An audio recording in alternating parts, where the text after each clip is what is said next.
యెషయా గ్రంథము 49:16.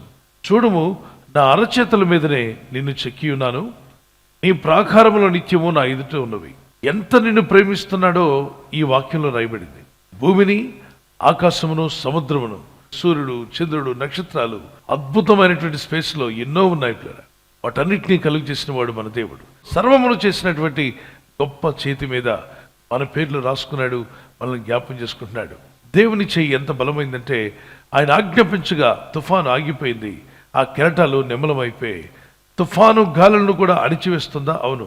మరి మీ జీవితాల మీదకి వస్తున్నటువంటి అనేక తుఫాన్లు, మీ కుటుంబంలో మీ ఆత్మీయ జీవితంలో అనేక తుఫాన్లు మీ మీదకి చెలరేగుతున్నప్పుడు, ప్రభా నాకు రక్షణ దయచేయి, నాకు నీ కాపుదల కావాలని ప్రార్థిస్తే ఆయన మీ మీదకి వచ్చి ఏ తుఫాన్నైనా ఆపగలడు అని నమ్మితే దేవునికి స్తోత్రం చెప్పండి. ఎలాంటి తుఫాన్ అయినా ఆగిపోతుంది. ఆయన చెయ్యి చాపి ముట్టగా గుడ్డివానికి నేత్రాలు తెరవబడ్డాయి, మగవారు మాట్లాడారు, మరి కుంటివారు లేచి నడిచారు. నరమాత్రుల చేతిలో పడి నాశనం అయిపోవడం కంటే నా దేవుని చేతిలో పడి దీవించబడతానని ఆశపడ్డాడు దావీదు. స్నేహితుల చేతిలో ఉన్నా, ధనం చేతిలో ఉన్నా, లోకస్తుల చేతిలో ఉన్న నష్టం కలుగుతుందేమో కానీ దేవుని చేతుల్లో ఉంటే మాత్రం ఏ కీడు కలగకుండా మీరు సురక్షితంగా కాపాడబడతారు.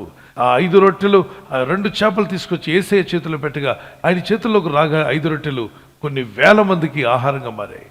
ఆయన చేతుల్లోకి వచ్చిన 2 చేపలు కొన్ని వేల కుటుంబాలను పోషించాయి. మన చేతిలో ఉన్నప్పుడు అవి 5 రొట్టెలు 2 చేపలే, కానీ అవి ప్రభు చేతిలో పెట్టినప్పుడు అది మల్టిప్లై అయింది.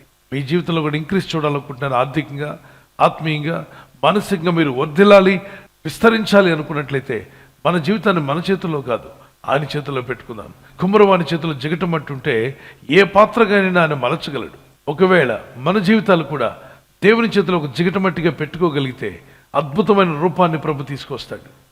కార్పెంటర్ చేతిలో కర్ర ఉంటే అది అద్భుతమైన వస్తువుగా మారుతుంది. కుమ్మరి చేతిలో జిగట మన్ను ఉంటే అద్భుతమైన పాత్రగా మారిపోతుంది. మన చేతుల్లో మనం ఉండడం కంటే మనం ఆయన చేతిలో ఉన్నప్పుడు అద్భుతమైన విలువనిచ్చి ఆయన మన జీవితాలను మార్చగలడు. షల్ వి ప్రే.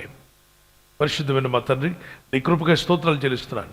నీ ప్రజలను దీవించి బలపరిచి ఆదుకొని ఆదరించి బలపరచండి. మా వల్ల కాని పనులు మీ చేతుల్లో పెట్టినప్పుడు ఆశ్చర్యాలు జరుగుతానైనా. మా పరలోకపు తండ్రివి నీవు, మీరే ఆజ్ఞాపిస్తే ఆశ్చర్యాలు జరుగుతానైనా. నా ప్రభు, నీ కనికరం చొప్పున నీ ప్రజలందరూ నీ చేతికి అప్పగిస్తున్నాను.